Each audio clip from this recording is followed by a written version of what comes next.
lives have come to a standstill due to this pandemic, but it doesn't mean that we should stop learning as well. So I would like to thank Vision Mechitech for organizing this webinar.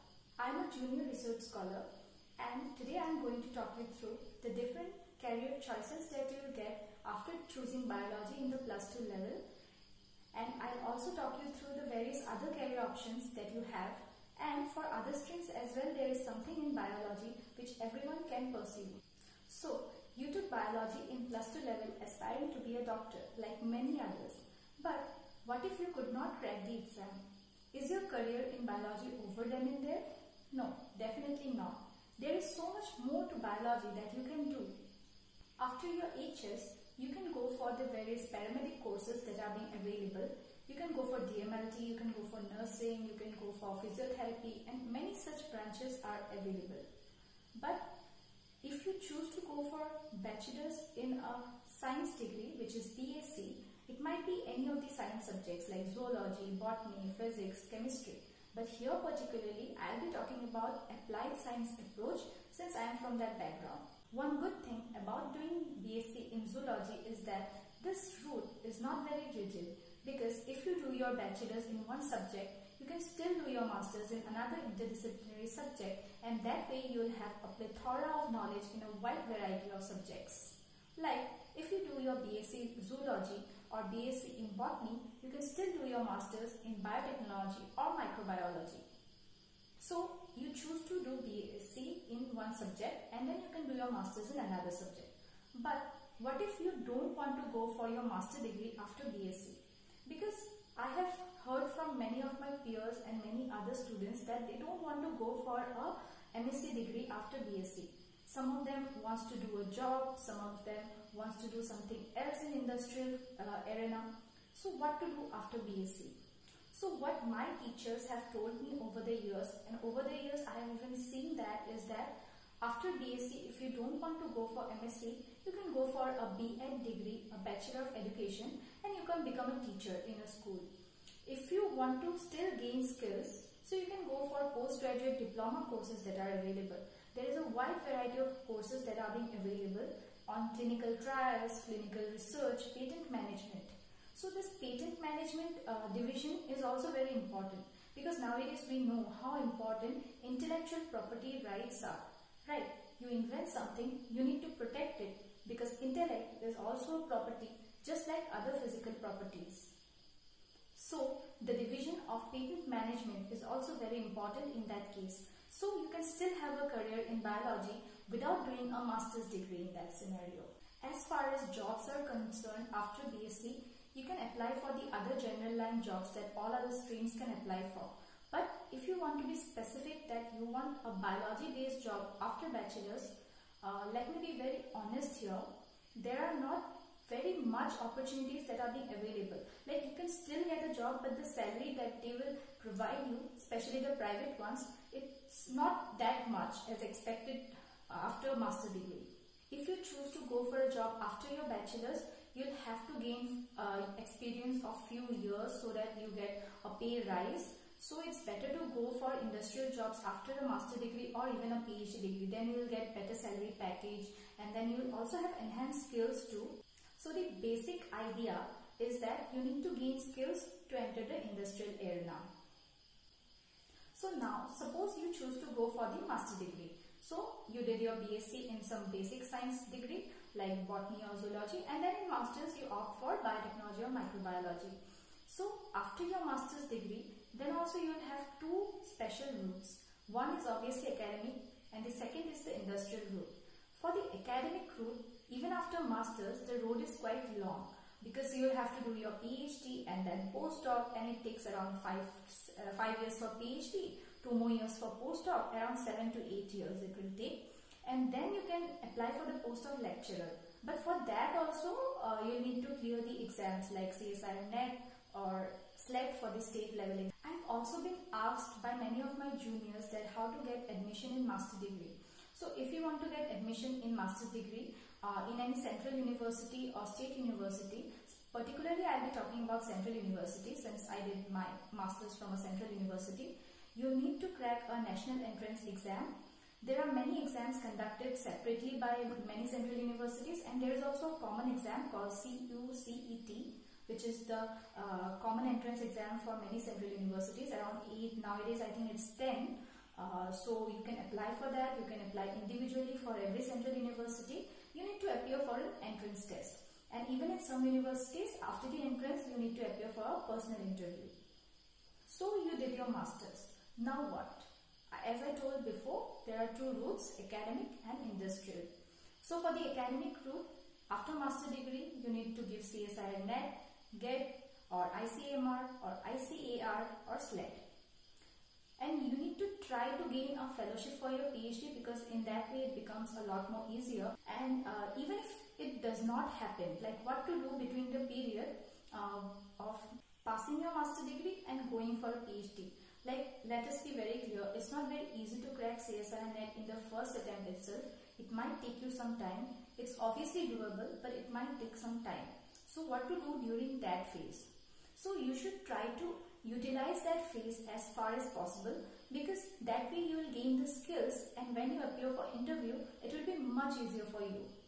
There are various fellowships and internships that are being available after your master degree. Even during the first year of master degree, you should try to go for an internship so that you get exposure and you learn good laboratory practices, right? To be a good biotechnologist or a microbiologist, you need to learn the good lab practices. Then that way your work becomes much more easier and you learn and gain more.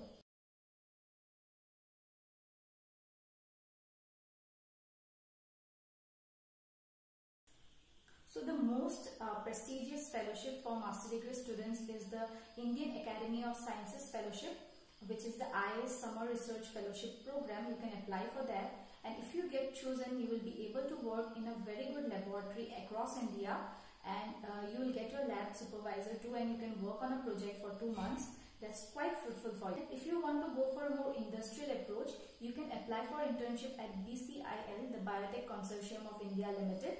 They also offer internships for biotech students. And if you are a student from bioinformatics background, you can apply for the KBITS fellowship. So they offer internship of around 2 to 3 months, around 6 months for BCIL, and they place you in an industry and let you work. FSSAI also offers internships, so you can apply for that also. So during this period, you should try to gain skills and learn alongside and try to build yourself up.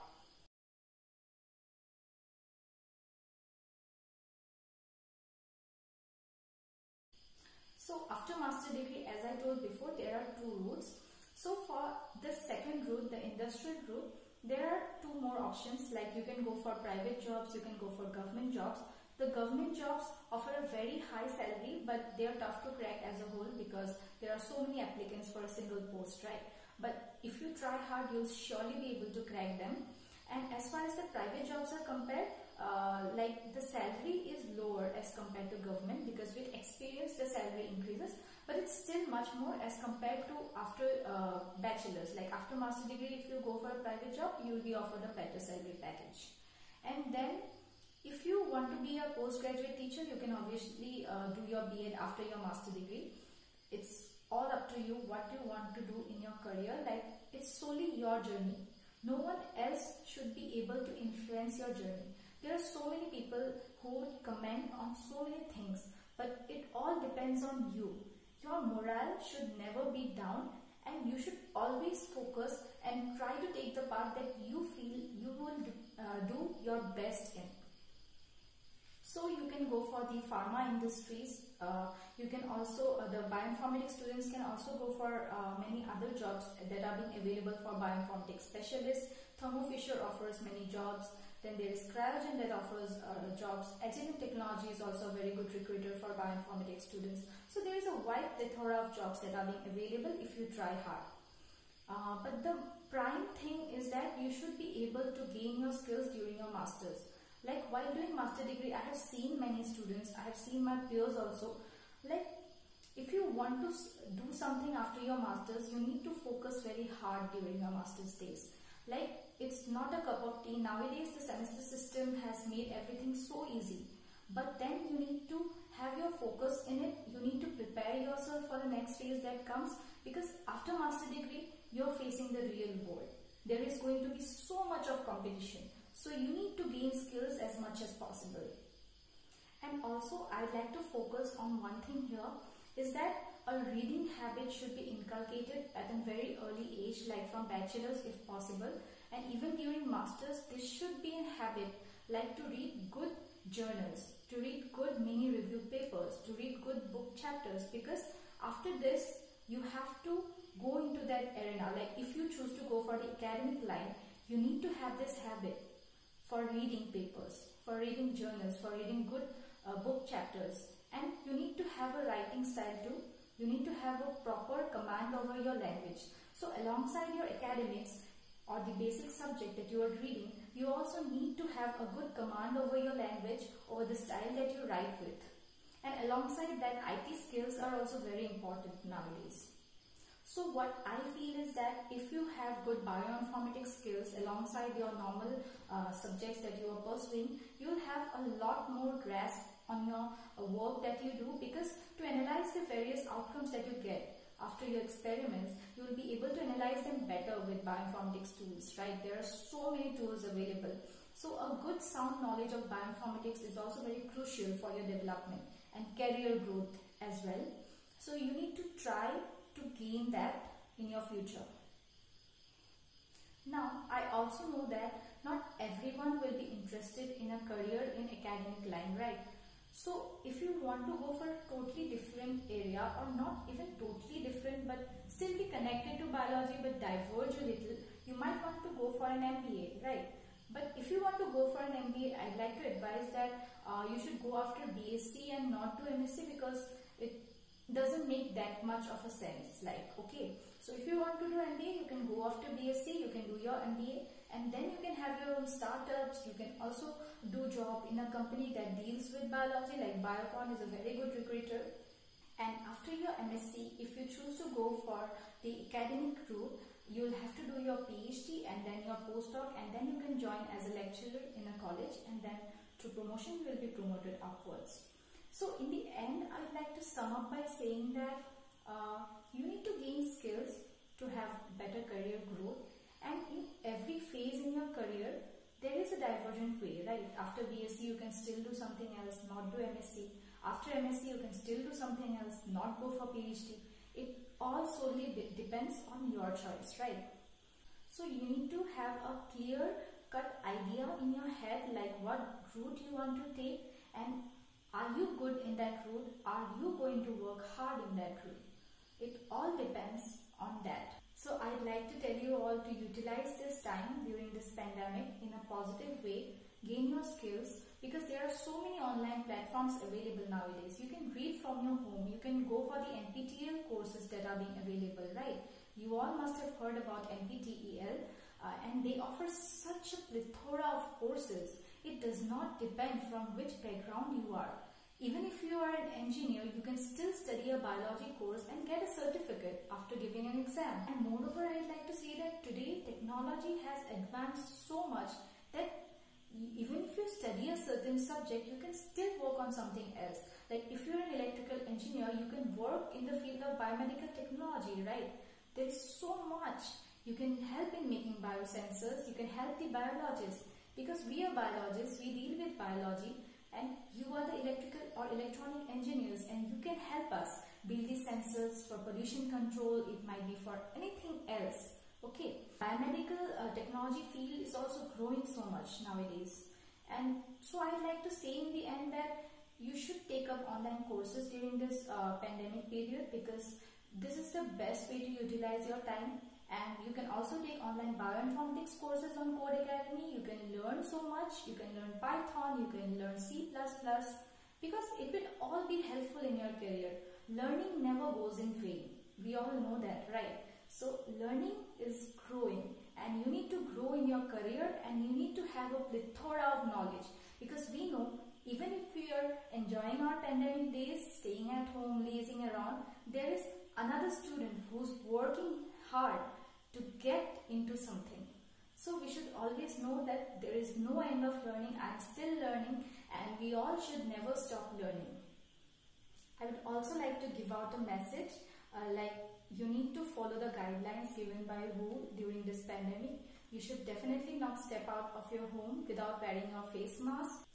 Carry a sanitizer with you all the times when you move out of your home, and obviously you need to maintain social distancing. So as I said, I am a learner, I am still learning, so I have just had this chat with you all so that I can share my views, I can share whatever I have learned from my teachers and pass it on to my future generations. So thank you all for listening. I'd like to thank Vision Magitech one more time.